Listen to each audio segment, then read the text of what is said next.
What's going on, everybody, and welcome back to the greatest gaming podcast on the internet, the One Up Gamescast. I'm one of your hosts, Carl Sickler, joined as always by my brother from another mother, the man with the plan, Master Chief in the streets, Master Cheeks in the sheets, Jack. How you doing, buddy? Doing good, man. It's been a big week of game news and all that. So It has. Hyped for the episode. How are things on your side? Yeah, good. It's been a big week. It's been a lot going on in terms of like news and just stuff happening in the personal life and stuff happening in just everywhere. You're right. It's been a big one. But we made it, and we got that. You know, we made it. A bit of a crash landing. It's like when the government releases some bad news on a Friday afternoon. The Xbox ROG Ally pricing just dropped a few hours ago or whatever. It did. Not that the pricing was like anything that wasn't expected, but I feel like they really like it's just so weird to drop the news on a Friday. Like it's not like people aren't going to see it. Yeah. There's some weird things with this whole ROG Ally thing, which I'm sure let's talk about it, right? So the ROG Ally, the prices have dropped. Do you want to inform the lovely people what the prices are? Yeah, so in Australia, the ROG Xbox Ally, the base model is $1,000 or $999, and the ROG Ally X is $1,600 or $1,599. See, what we've just done here is prove that Jack is a better person than me. Because what I would have done in that situation is said everybody listening should know, because they should have already gone to the website and read the article. We shouldn't have to bring it up. Just so everybody knows, there is an article. Jack wrote it. It's nice. Go read it. But yeah, so it kind of lines up with basically what we've been saying the whole time of where we thought the price was going to be and where it was going to go. If anything, I'm surprised it actually did go to that. See, like, I feel like in my mind, like this could easily have been like a $2,000 piece of hardware, and people would have bought it. Apparently, that ROG Ally X is sold out everywhere.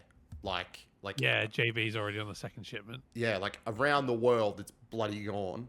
So I'm not surprised because and this is only recently because the Legion 2 or whatever it is, that big OLED handheld gaming thingo. It's $2,000, but it has a few extra features. It's bigger, has an OLED screen, and it's sold out to the point where Lenovo's canceling pre-orders. They didn't have a mechanism in the system or whatever to stop pre-orders. I guess they assumed it wasn't going to sell out. Right, yeah, which is so dumb. Just assume the absolute worst whenever you're doing stuff like this. Is that the one that's reviewing poorly? Isn't there one that's reviewing really poorly right now, but like people are still buying it? I've seen so many thumbnails and stuff of people holding up like this handheld PC being like, "This ain't it, Chief." But like everywhere else, big one in the news. The big one in the news at the moment is the one with the Strix Halo APU in it, which is it's like a 60-watt motherfucker or something. By contrast, the ROG Ally I don't think goes past 30. Like it's a big beast, but I think that's the one where the battery's not even in the device. I don't know. I'm a little bit out of the loop, to be honest. Look, if the Lenovo Go 2 is reviewing poorly, I wouldn't actually know. But it's sold out, and it's over $2,000. So I'm looking at the ROG Ally, and I'm like, yeah, sure, the Legion's got a couple of extra features, but this is the official. You know, it's got all the new software, all that sort of stuff, and this one's $1,600, which is the exact price we guessed it would be. I was hoping they'd surprise us, but hey, it's 2025. Everything else is going up, so why not this? I'm not. I think this is gonna have the same problem though. I do think there's gonna be people going in expecting more.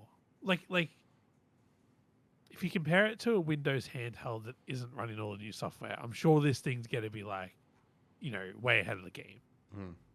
You know, maybe not Steam Deck levels, but like in that direction.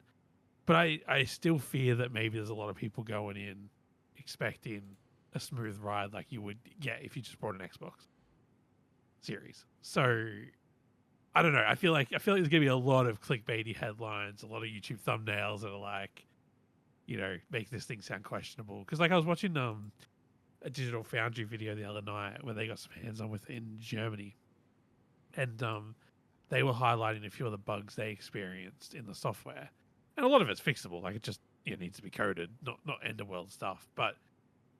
Like their list was quite long considering, you know, some of it was quite fundamental to like how the device works with the controller and stuff like that. So, you know, hey, it might have all been patched up by launch, who knows? But I wonder if this is going to be the same thing. Like, it's sold out everywhere. It's seemingly popular. There's people that have never been interested in Xbox as long as I've known them that are suddenly interested in an Xbox device. Like, I think it's doing all the things it's meant to do and needs to do. But I think we're going to see the same thing. I think we're going to jump on YouTube come late October, and there's going to be a lot of, I bet, 7 things I didn't expect to have to deal with the ROG Ally X. Or Yeah, the seven things I wish I knew before I bought a ROG Ally X. Like, yeah. So I just wonder with the Legion Go if maybe we're seeing a bit of that as well. Number one, it's not an whereas Xbox. That device, like Lenovo's gone out of their way to market towards like modders and hackers, not hackers as in, hack bank accounts hackers, but just people that will like, love to hack around with the software and 3D print parts for it, and all that sort of stuff. So they really, I think they're trying to differentiate their device from everyone else's. And whilst there's a lot of crossover, I just wonder if that creates a gap where you can sort of release a YouTube video or an article that sort of like we can do it on the website. You know what I mean? It's like 10 things I didn't expect to go wrong when I built my first PC, and it's bunch of bullshit about like DisplayPort specs or whatever. Like, I mean, people that run into those problems give a fuck, but they're not things worth like writing an article about or a video about. So I think it's going to be. I guess what I'm trying to say is I think the launch is going to be perceptionally rocky, but the people who actually buy the device are probably like, they've spent $1,600 on the device. They've clearly got a bit of. They've clearly got the cash to sort of go and dabble with a luxury like this. I'm sure they're fine with a few bugs, But it doesn't stop at $1,600, my friend, because you need a case. The official case is $80, and the charging dock is $350. I like the case. Have you seen the case? What makes it a 2-in-1? I'm looking at the pictures, and I'm like, what fucking 2 about this one? I think Do you know? because it's a case for an Ally or an Ally X. Fucking hell.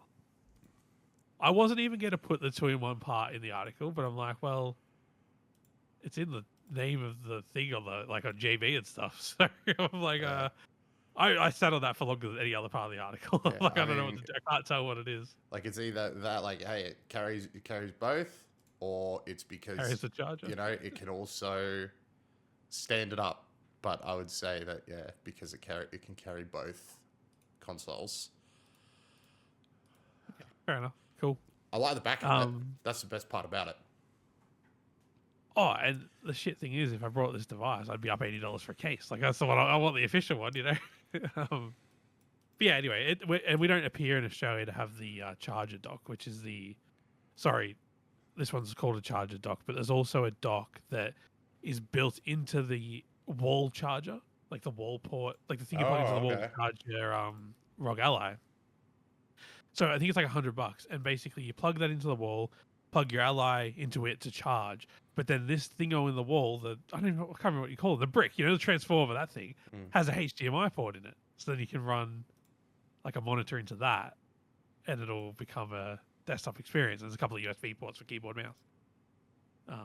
But I don't know. That doesn't appear to be on JB's website or EB has it. So EB has that. Oh, do they? Yeah, the bulwark dock.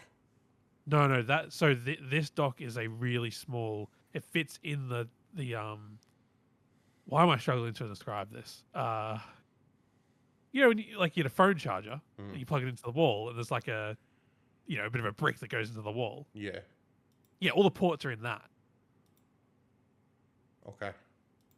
Yeah, you know what? I understand. Drop the ball here. I understand what Whereas you're saying. the bulwark charger, you can actually dock the device on it, which is pretty cool. Yeah, I like that one a lot. Nice. I like that one a lot. Yeah. And it seems to be compatible with other ASUS hardware, which is cool. Oh, very cool. Very cool. If you've got the phone and stuff.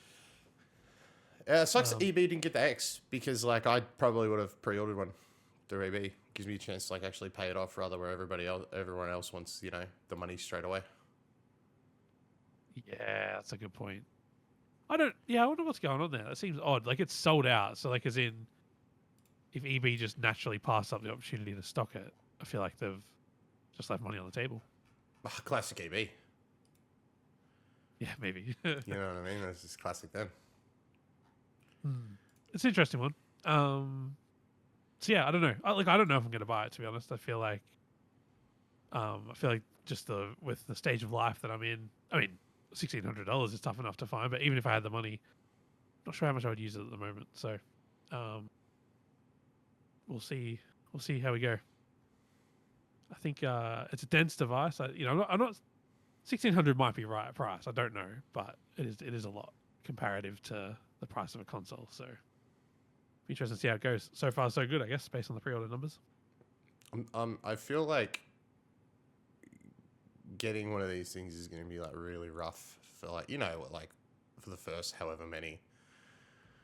But I'm tempted by like an Ally. You know what I mean? Something I can pay off and eventually upgrade to an X. But it's very interesting. It's very interesting how this is all panned out. But Yeah, I think I need some reviews. Like, yeah, I'm being a bit of like, I love technology and whatever. Like, I immediately want the big one. But yeah, who knows? The benchmarks might reveal that the Ally is an absolute solid console for, everything up until 2020 or something. Like it might be a great game to smash to a back catalog and indies and all that sort of stuff. Yeah, I don't know. We'll have to wait and see. We're 3 weeks out. I don't know when reviews are going to go up and things like that, but I need like a Dave 2D or someone like that to put up a video to sort of highlight how this compares to everything else, I think. Yeah, fair call. Well, mate, some other interesting shit happened this week. PlayStation had their rumored state of play. It happened. It bloody happened. I have a question, mate. Yeah. I have a question off the bat about the state of play. Yes. Was this an official like Tokyo Game Show state of play, or did it just happen to be this week? I don't think Sony really does official shit anymore. I feel like they do shit around the time of official shit, so they can say like they piggyback off it. Because yeah, I wouldn't say it just seems crazy that they wouldn't tie it into like their home show. Like I don't know what they're doing over there, man. Makes no sense to me how they operate or how they do anything. It's really odd. Yeah, no, that's fair. But look, all that aside, decent show, and we should definitely go through it. Hell yeah. So, good show. It's started off with Saros gameplay, so it was cool to see some gameplay for that. They basically told us last time we saw it that we would see gameplay by the end of this year. They kept their word. Looks really good. Looks a lot like Returnal, but red. And yeah, looks really sick. Can't wait to jump into that one. We got another look. Yeah, it was really good. We got another look at Zero Paradise, which is now called Zero Paradise for Dead Spies. We got a really good look at that one. It's kind of given off like a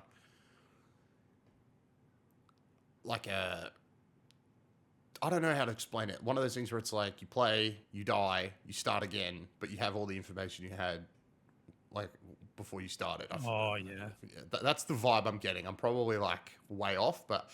Like Deathloop or something like that. Yeah, kind of like Deathloop. It's done by the guys that did, Uh-oh.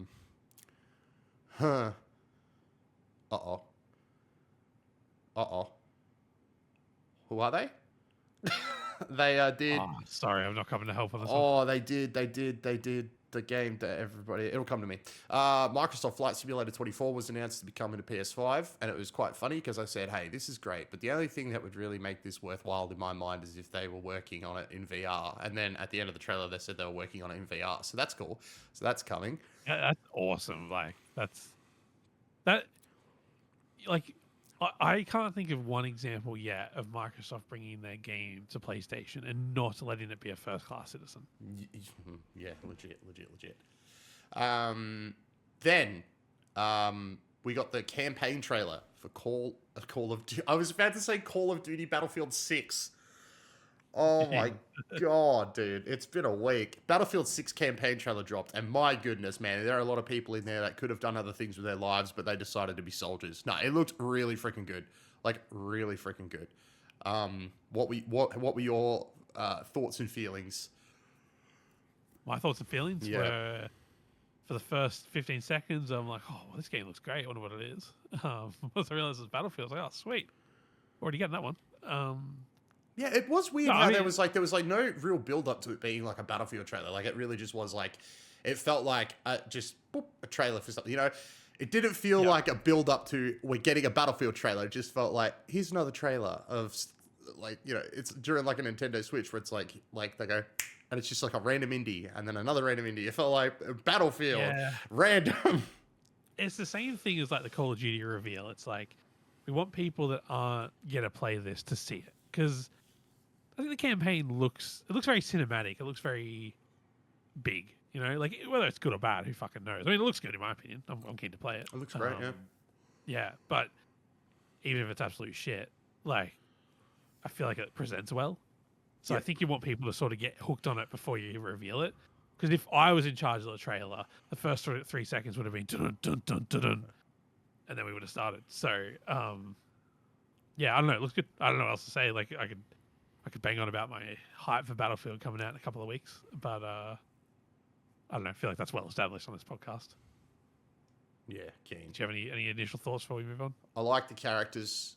I like the profiles they dropped for them. I like the name of the squad, Dagger 13. Sick name for a squad. Yeah, it's nice. You know what I mean? It's close to Task Force 141, but it's just like, you know, Dagger 13. Really sick. Looks good. Looks great. Can't wait. Can't wait to jump in and give it a go. Haven't got long to wait. Oh, yeah, dude. Honestly. Like, the fact that we're going to get to perform a Halo jump in this campaign, and it looks like you get to perform, like, the full thing, it's like, oh, that's going to be sick.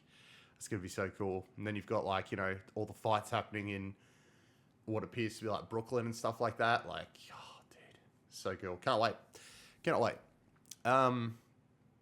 Then Deus Ex Remastered got announced, and that was... I was not expecting that. Like, that really came out of nowhere for me. So it's nice to know that Deus Ex isn't dead in the minds of, like... Square Enix has got that, right? Square Enix and who did the new ones? Crystal Dynamics, I think, did really? The newer ones. I think. I'm trying to remember. I think. The studio remastering this are the ones that did Tomb Raider, right? Yeah, Aspire remastering. Yeah, they've done like Tomb Raider and all the old Star Wars games and all that stuff. Yeah, they are really good at bringing the classics back. So I was really happy to see this one.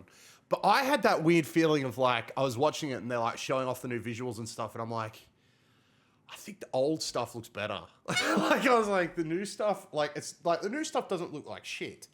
It's just like, Deus Ex has always been one of those games for me that like has like felt timeless, if that makes sense. Like like I can go back and play it right now how it was, like the mechanics and the gameplay. Just to me, like they've always felt fine. Like I've never needed anything like this. It's nice for getting it, because hopefully it makes people go, oh, Deus Ex is cool, and then people will play that and Jensen stuff, and we might finally get to finish that off. But yeah, it's just a hard to remaster era, I feel. Yeah. Like I can't believe the Tomb Raider remaster is as good as it is. Like it just doesn't make sense. But yeah, no, good on them. Good on them. Then we got to look at the Halloween game, which is basically the Friday the 13th game, but with the Halloween IP, which is cool because people really like that stuff. It looks great. It's coming out next year, but like in a year, like this thing was shown off gameplay and all, but it's coming out September 8th next year. Oh, I thought it was coming out for this October. Nah, next year. Oh. Yeah. Weird, right? That is a weird choice, I feel. So weird. Yeah, very far away. Then last Epoch was announced to be coming to consoles. No date, but it was announced that when the first major expansion, Orobis, comes out, it's going to drop on PlayStation. So you'll have the whole base game plus the first expansion to get through when it drops on PlayStation. Seven Deadly Sins Origin got another trailer. All I can hope is that this game is of the quality of season 1 of the show, because everything else to do with that show just dipped when the studios changed. So I'm really hoping that, you know, it's crazy to me how popular this franchise is when I feel like it was ridiculed online after the first season for just like the drop in absolute quality, the drop in story, the drop in character development. Like season 1 is really good, like really, really good. Dropped on, it was like at the start of what was like Netflix jumping into anime and putting money into it and helping it get made. And then after the studio change for season 2 or 3, I can't remember which one, like the animation just took such a dip. And the fact that like maybe it's its meme status that keeps it in popular culture and people still talk about it, but like just let it die. It was good. It wasn't great. Like it was good. This show was not great in my opinion, but now people are going to come for me. What was great is Mega Man DLC was revealed for Sonic Cross Worlds. So the Blue Bomber and Proto Man, they're joining Sonic Racing Cross Worlds. They're adding Wily's Castle. The Rush Roadster is the machine of choice for the Blue Bomber himself. So that looks pretty cool. We got a launch date trailer for Neo 3. It's coming out on February 6, 2026. Luckily, we already knew that because 4 hours before the show, a Japanese retailer decided to post pre-orders, which had the date attached to it, so that's good. Dynasty Warriors 3 Complete Edition got announced, the remaster,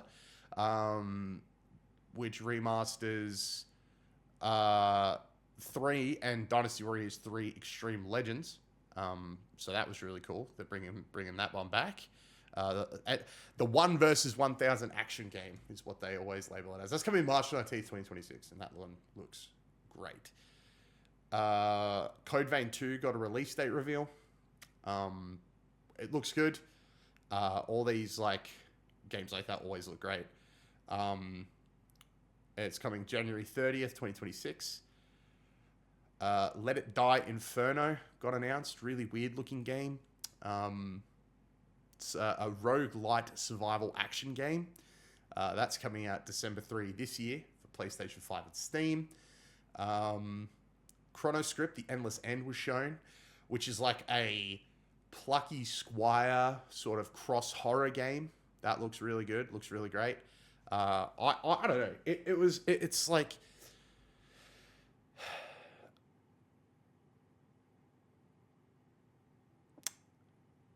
it's like I'm trying to like it's plucky. It's like I don't want to say it's plucky squire across Dark Souls. I don't, because I feel like we always hear that, but like it does give that vibe. But it's Hollow Knight. It gives me like plucky squire across Hollow Knight vibes. Like, have you seen the trailer for Chronoscript? Yeah. Well, yeah. It's where you go across all the pages and stuff. Like, would you say it gives off like a Hollow Knight vibe, or? Yeah. Now that you've said it, it was a bit hectic trailer. I was struggling to sort of keep up, to be honest. There's a lot going on. But I think that would appeal to a lot of people. I don't think it was a bad trailer. No. Yeah, I would say you've made a fair assessment. Then we got a look at Crimson Desert. We got the release date for that. It's coming March 19 next year. You can pre-order it now. They also showed off, like not during the show, but like at TGS, like a few days later, they showed off the collector's edition. Oh my god. We're only getting the deluxe here in Australia. Freaking sucks. Oh, of course, yeah. Then they showed off your new speakers, the Pulse Elevate wireless speakers. I really didn't go. You nailed it on the website, mate. You nailed it. Yeah, yeah. PlayStation speakers. Need I say more? That's literally, honestly, I feel like I really didn't need to add any more info to that. You know what I mean? Look, they got a couple of cool features. They, the 3D pulse audio in speaker form. They've got the subs in them. It's like 2 thingos that go on your desk. You can tilt them. They've got a microphone with AI features, of course, so that's not a selling point. And they're compatible with your PlayStation and your PC via a dongle. Yeah, actually, I didn't need to say any of that. Sorry, everybody. Is the dongle like something else? Is that like was that like? Does it come with the dongle, or is that just like an additional accessory you can use to make them wireless? No, it comes with the dongle, and the reason it has a dongle is because it supports lossless audio. And Bluetooth cannot. It's not. Bluetooth doesn't have the bandwidth to support lossless audio. So, look, I think they're premium speakers. I don't think these are shitty speakers. I think it's just gonna be a tough pill to swallow when you can buy a PlayStation for $800, and these things are probably $400. Yeah, I don't think they're a bad bit of tech. I don't know. Just I don't know. Just yeah, it's just an odd one, I guess. Yeah, fair. Like surely there's something better the hardware team could be doing at PlayStation. You know what I mean? Like surely there's other things. But hey, maybe this is it, and maybe like I need speakers for my desk, so maybe this is the perfect set to get. I don't know. The microphone puts me off a little bit. I don't know. They're I don't know, listening, man. mate. They're always listening. Saying I don't know a lot. Yeah. They're always listening. They look if you have a PlayStation on your desk, these speakers, whilst they look really nice, it will fit in with the PlayStation as well, and it might actually tie your desk together. Like if you've got the PlayStation sitting next to your monitor or something, and then these, I feel like it might actually help the PlayStation 5. But then the PlayStation 6 will almost certainly be more compact and look better. So these speakers have to hold up on their own, and they will, and you can tilt them. We're talking about these speakers too much. I need to stop. I'm sorry. It's okay, mate. You've done well. Next, PlayStation Plus pulled out their video. We're getting Alan Wake 2, Cocoon, and Goat Simulator, as well as some other stuff heading to the Classics Collection, including the Lara Croft game that everybody had its trophy list leaked. So now everybody knows where that went. There was a lot of disappointed people online. Oh, pardon me. Yeah, the anniversary one. Like the original anniversary. Yeah. Then we got a little video basically saying that the Gran Turismo series has surpassed 100 million units sold worldwide in total. And to celebrate it, they are releasing a major update for GT7 called Spec 3, featuring new tracks, cars, and a whole bunch of new features. So that's really cool. Yeah, it was good. Game refuses to die. Let's go. Then they showed off another controller. I feel like every time we have a state of play, there's a controller. It's like when Nintendo has a direct, we're getting an amiibo, which is so fine because they're so much more affordable. But yeah, when we get a state of play, we're getting a controller. This one a little less inspired than previous ones we've seen, but still, it's a God of War 20th anniversary controller. It is all white. Face buttons are red. And it's got like the red marking on the left side of it or right side of it, depending on how you look at the it's on the right side? No, it's on the I would say on the right side. It's on the right side. Looks good. Some credit, yeah. And then we got the big one, mate. And holy shit, did it look so good. We finally got gameplay for Marvel's Wolverine. Not just gameplay. I feel like we finally got the reveal because we've been sitting on that teaser trailer for so long, and they could easily have just dropped a CG trailer, story trailer with no gameplay, and people would have still jizzed. But they were like, lock, stock, let's freaking go. Boom, here it all is. And we got gameplay. We got a behind the scenes video, which they called Behind the Claws, which was cool. They basically broke down story, what this means. They're like, oh, this means so much to us to bring, Wolverine to gamers and stuff like that. Like, Insomniac is just knocking it out of the park. Knocking it out of the park. And it's so good. So freaking good. What did you think of Marvel's Wolverine, mate?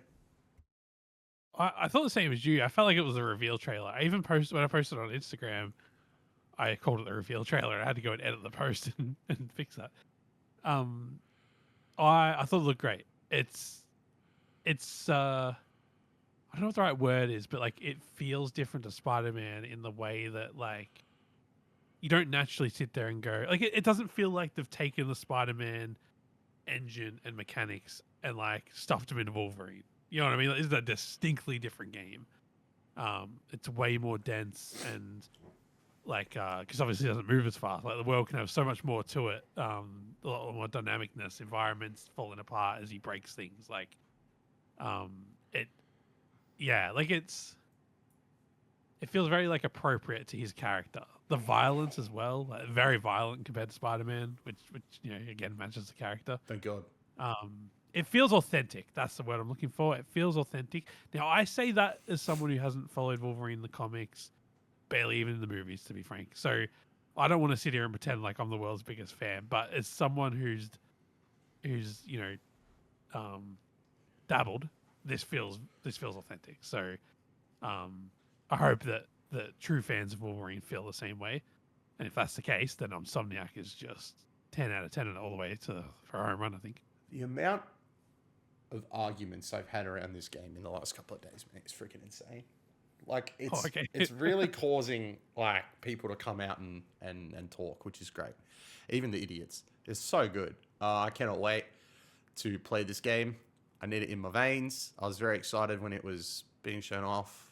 Like, if you've seen the reaction, you know I lost my mind. It was freaking awesome. Again, we got an Australian. Liam McIntyre has taken up the clause.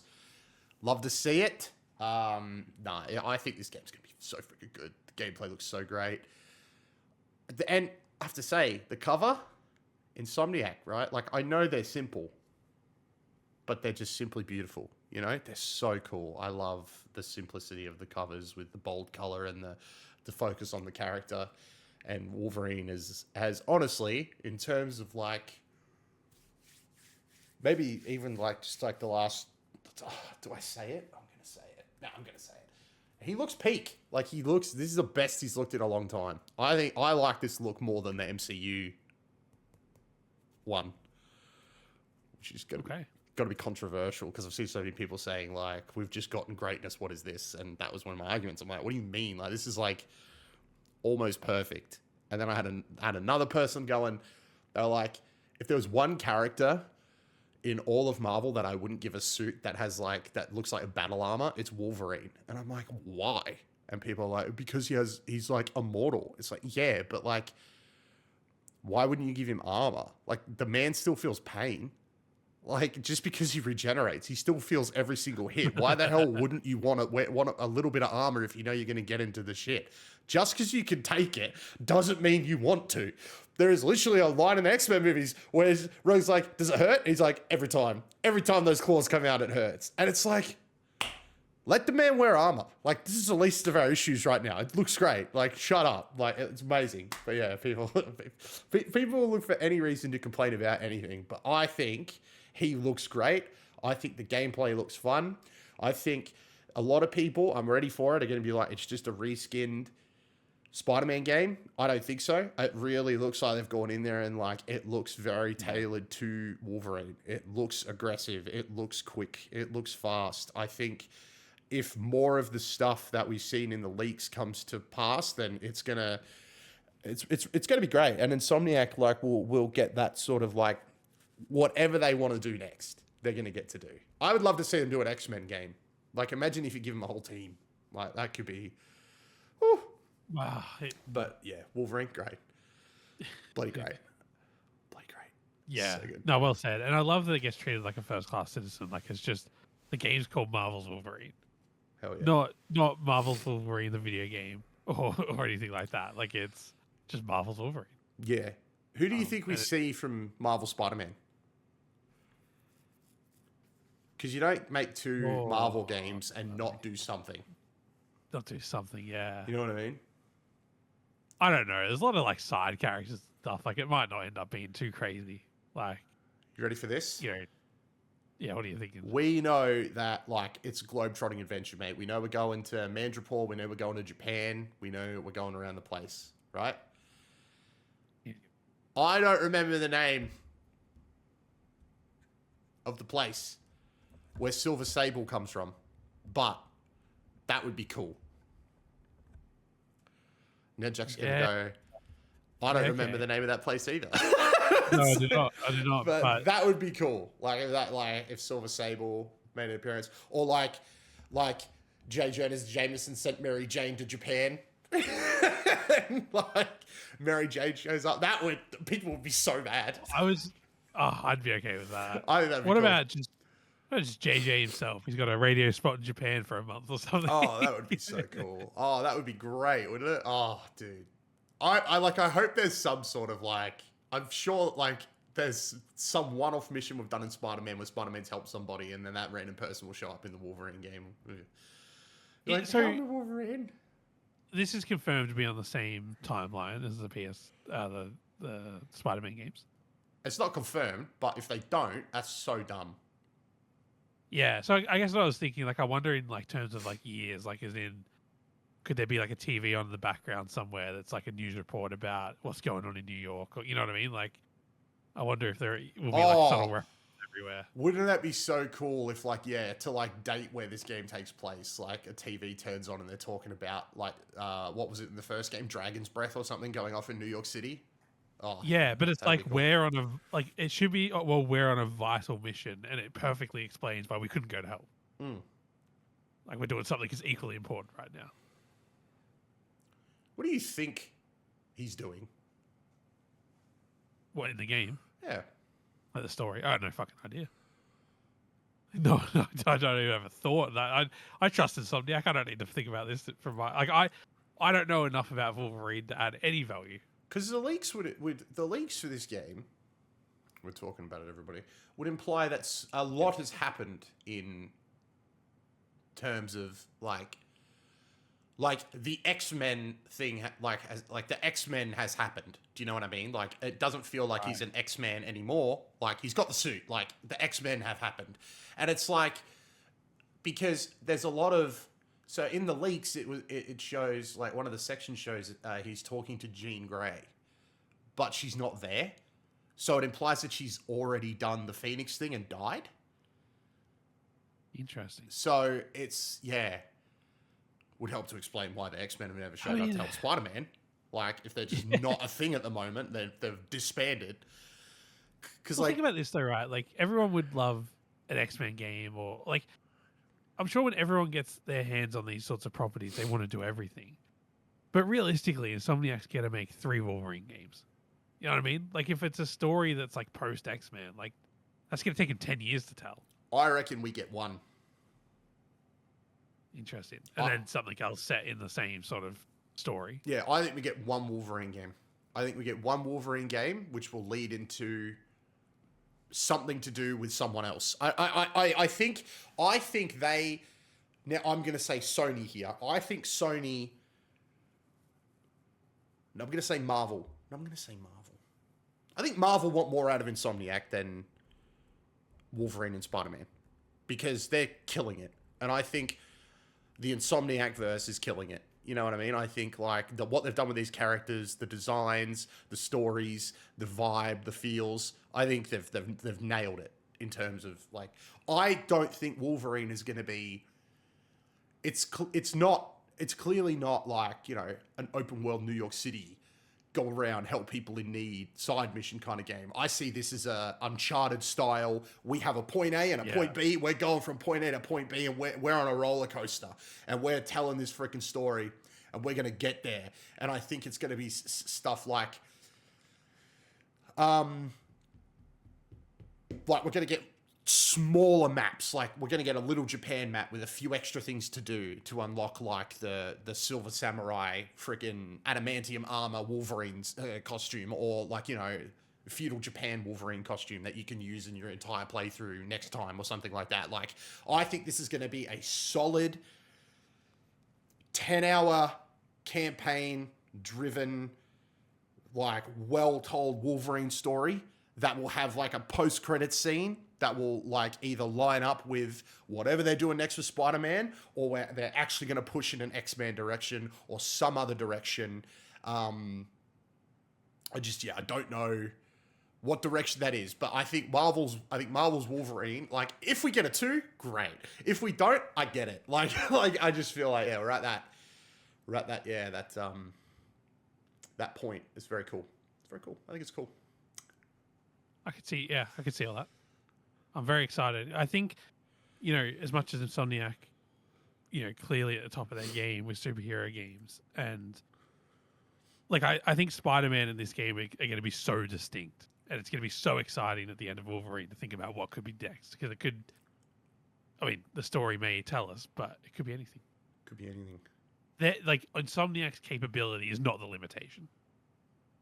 No, the limitation is going to be that they can't do Guardians of the Galaxy because Square Enix just did that. Like, that's going to be more the limitation. It ain't Insomniac's. Yeah, that's another thing I'm seeing online. If people turning around saying, why are Insomniac the only people making Marvel games? Like, guys, other people made a Marvel game, and you guys didn't do anything with it. Like, you didn't support it. You didn't buy it. You didn't play it. You didn't talk about it. Like, Guardians of the Galaxy is an amazing game. Go play that. If you want a legitimately... if you want a legitimately good Marvel game that has a great story, a great cast of characters that deserves a sequel, and your attention, go play Guardians of the fucking Galaxy. It's out there. It's really freaking good. And my favorite part about it is I like it more than the James Gunn stuff. So if you're a James Gunn fan and you like those movies, you're going to love this fucking game. Go play it. Jesus Christ. We got Blade coming as well, so show some support for that. You know what I mean? There's a chance we can get more Marvel stuff. True. You just got to support it. Don't look at the Blade game as supporting Xbox. Look at it as supporting Marvel's decision making in more of this stuff. You know what I mean? Like, oh, I didn't buy Guardians because it's Square. Like, you man. That's the thing. I was about to say, like, that assumes that the Blade game's good, of course, but yeah, the Guardians of the Galaxy game was good. I bet if you're developing Blade and you've just watched this Wolverine thing, you're sweating. You are sweating. The bar has never been higher. Like, if this was 10 years ago, you could put out a mediocre Blade game and it'd be fine. But like, the Insomniac is just they're killing it. And also, like, tips hat to them. This is their third PS5 game. Maybe not like exclusive. I guess it might be the third, but the fourth game overall or something. Second? I can't remember. But you know what I mean? Like, they've done Spider-Man 2, Ratchet and Clank. Miles Morales was sort of somewhere in the border there. Miles Morales was shown off at the reveal of the PS5. Yeah, so as much as it's a PS4 game as well, and it uses the original game's map, etc., like, they've been pumping out some content this generation. I don't think any other studio has eclipsed them in my mind. No, not really. Like this quality as well. Like, if Wolverine comes out and it bangs, it'll probably be their last game for the gen. But I mean, what a game for the gen! Yeah, like that's a banger. I mean, considering, like, when you think about, like, the other first part, I mean, like, what, like, Sony Santa Monica's done one game, and it's gonna end up being true of, like, Guerrilla, Sucker Punch as well. Yeah. Apart from re-releases, Naughty Dog hasn't done a game yet. Yep, they haven't done anything for this. They've come with one. Although they did do The Last of Us Part 2 PS5, Last of Us Part 2 Complete, Last of Us Part 2 Remastered, and Last of Us Part 2 Remake, but, so, I mean, Insomniac, I mean, in terms of all the acquisitions that have happened in the last 10 years, Sony's going to be pretty pleased with that one. Although, based on the leaks, it doesn't sound like they make a ton of money, because it sounds like Marvel takes a big old gash right at the end. But hey, that's yeah. I mean, yeah, but I mean, it's got to be a console mover. I would say so. Absolutely, and it'll probably lead to other software sales as a result of that. Totally, I can't imagine it's a bad investment. I just think that if you, like, did the numbers on an Insomniac year next to, like, any other PlayStation first party game, it probably isn't breaking the top 3. Yeah, but its success might be why the other games get to fly. Who knows? They're welcome. Well, I think Spider-Man 2 sold like 10 million copies pretty quickly, didn't it? Yeah, 6 million, huge amount. Sold it fast, really fast, which is why Insomniac will get to keep making them. Thankfully. Hey, over there on Wolverine Day 1. Me too. Oh, that's +2. They're off to a great start. Keen. Yeah, very excited. I feel like we've got one more thing to talk about. Is that fair to say? Yeah, I forgot what it is. All right. So Xbox did a show as well this week. Oh, yeah. The Xbox Tokyo Game Show 2025 broadcast, where they revealed a whole bunch of stuff. Well, not a lot, actually, but they talked about a whole bunch of stuff. They showed a bunch of stuff and announced one thing. I'll just quickly, maybe in like under a minute, recap what they did in the show, because I just don't think it's worth like going through, to be honest. Yep, good luck, mate. Power through. Well, I'm on the Xbox Wire website, and they've highlighted everything. So they showed off some new difficulty settings in Ninja Gaiden 4. They showed off a Japan World update for Microsoft Flight Simulator, which looks fucking amazing, to be fair. They revealed new gameplay for Age of Mythology's Japan-inspired Heavenly Spear expansion. You reminded me just before that was already announced, but it was new gameplay, apparently.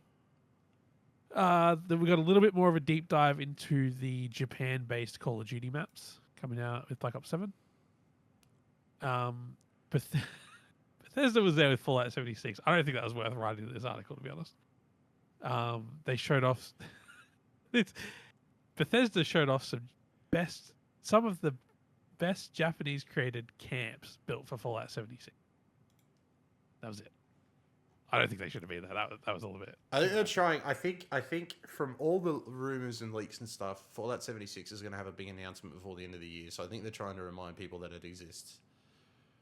You know what? It's hard with they have a lot of live service games and they kind of got to pepper them in somewhere. But yeah, after it was already peppered into the last show because they added fishing, then to be peppered into here with nothing, I don't know, just felt a bit odd. But yeah, shouldn't really criticize. Like, I'm sure the game's doing well. Then we got a world premiere for Gungrave Gore Blood Heat.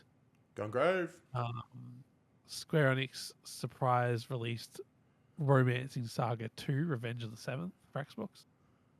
Capcom showed off more of Monster Hunter Stories 3 Twisted Reflection, along with news that the first 2 games in the series are on their way to Xbox.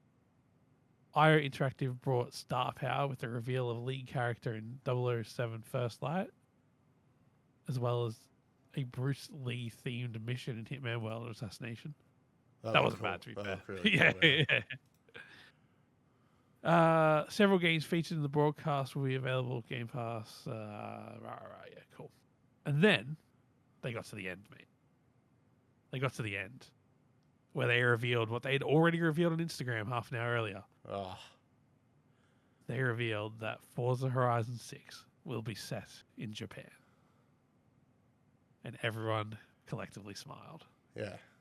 Everyone lost their balls. It was great. It was great. It was like the way they did it too, showing like the license plates from every area that like we've been to before, like America, Italy, France, Australia. Wales.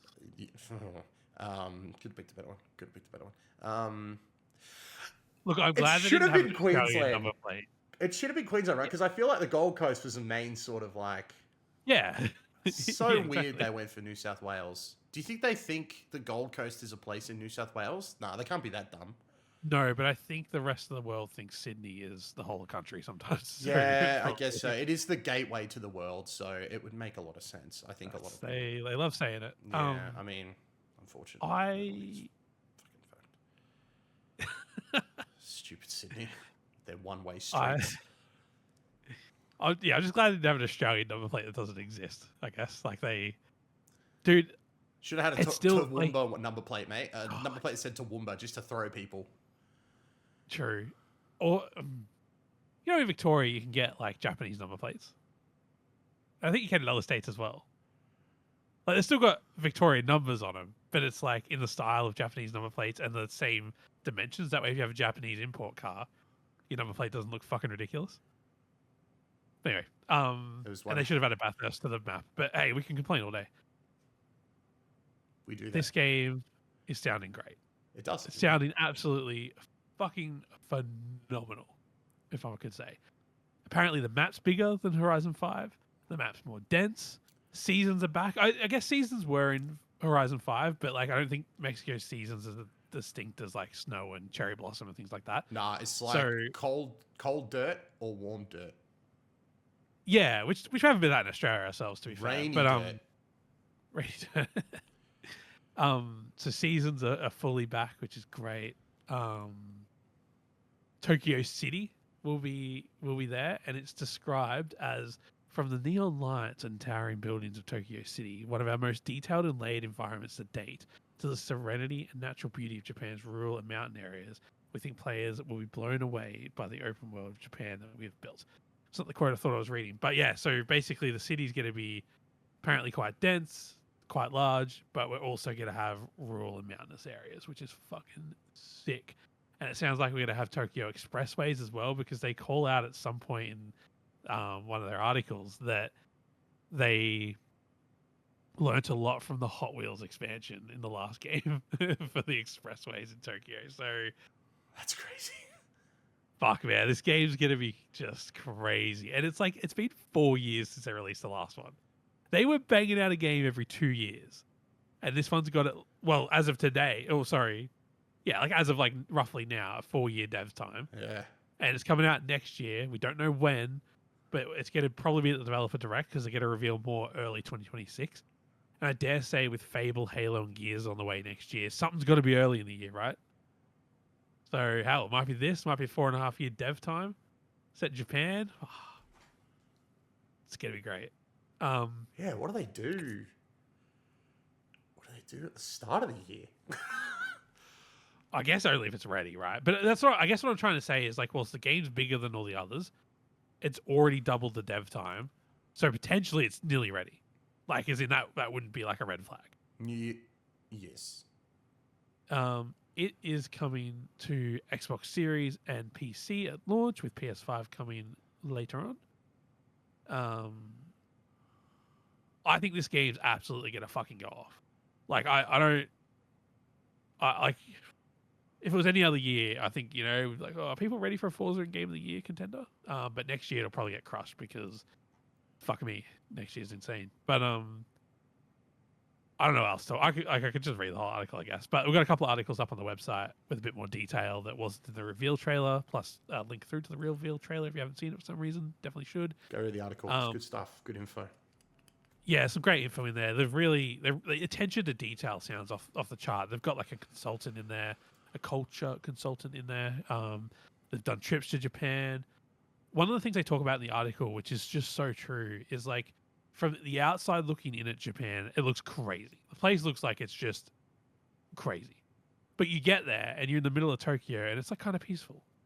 And they're like, that was something they picked up on early. And it's like, yeah, cool. Like they're picking up on the things that like you just couldn't otherwise. You know what I mean? Like I think this game is gonna be quite authentic to the location. But yeah, we'll have to wait and see. But I mean, they did great with the Australian map. They did great with the UK map. They did great with the Mexican map. Japanese map's probably going to be great as well. But the fact that it's got Tokyo actually just excites me so much. The key art's got Mount Fuji in the background. Like, man, I think this game's. They talk about the cars as well. I should mention as well because it's a car game. I think we forget about that sometimes. There's cars in this game. What the hell? Since when? That's crazy.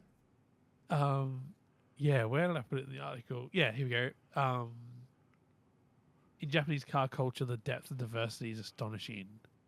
I don't know what the right word is. Key cars and vans with cult followings, precision motorsport, drifting routes, and their passion for customization really stands out. It's welcoming to different levels of enthusiasm and knowledge, which is exactly the kind of layered world I want players to feel. The drift tracks in this game are going to be insane. Like, that's just going to be an event in the world. Like, they did the drifting stuff in, like, 4 and 5, but it felt very, like, quick. Just give me design for it. Yeah. Like, there's going to be, like... These mountain drives are going to be insane. I feel like we're going to have tracks there that, like, if you're not good at drifting, you're not going to ever get a good time on. So it's going to be worth your sauce to learn how to do it. Keen. Finally getting the Forza game of like our dreams. Let's be honest. Like we've been very vocal about it. Like it's perfect. Couldn't be in a better place. They really nicely and subtly say that like they couldn't do this before. I think what they're saying is like this game sounds very dense and it sounds like it's just it's a next gen game. Like I shouldn't say next gen 5 years into the generation, but you get what I'm trying to say. I think we're going to be in for a real fucking treat here. We will be covering this on the podcast, the website, everywhere, extensively. I think this is... We have a lot of games in common that we like, like just all sorts of games, of course. But this game seems to unite like people around us and just people generally like...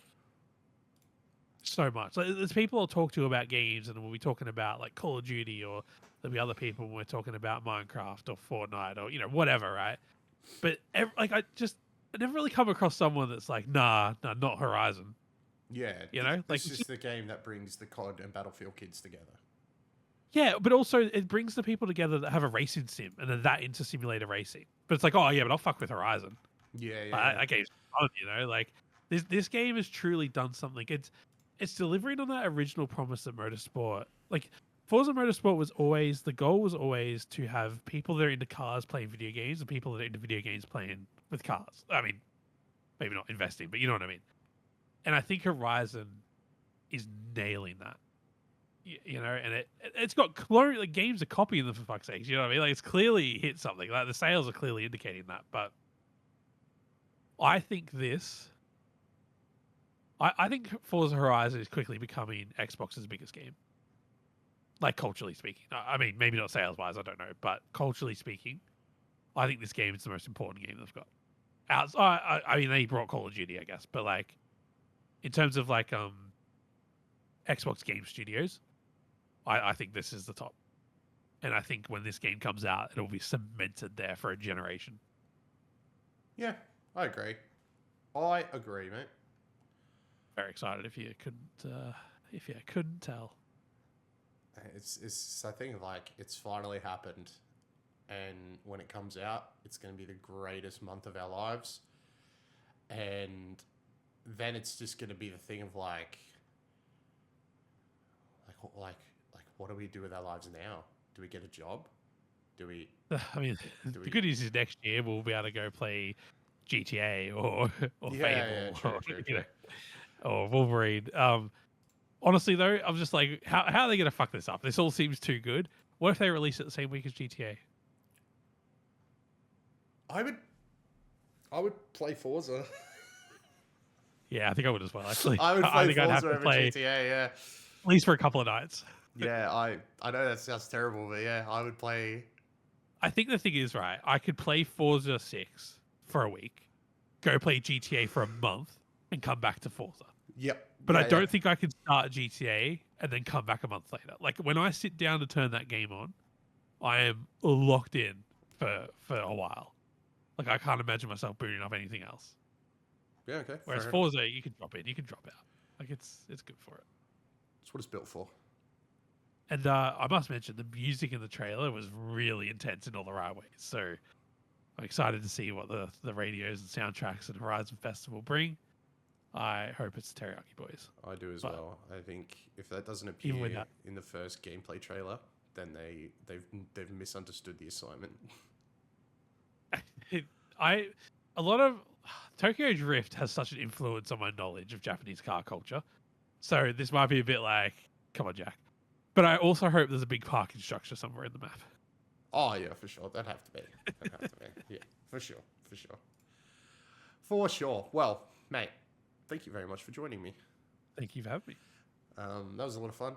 Hopefully, there's gonna be. I'm sure there's like so much more coming out of TGS. Like I can't wait to get on Twitter and see what was announced while we were sitting here talking away. It always happens every time. Sorry about the yawning. It's been a big week. I'm glad that it's the end of the week. We're about to get into the weekend, but some of you will know, some of you won't, and the ones that won't, lucky you, children don't let you rest, especially on weekends. On weekends, it's go.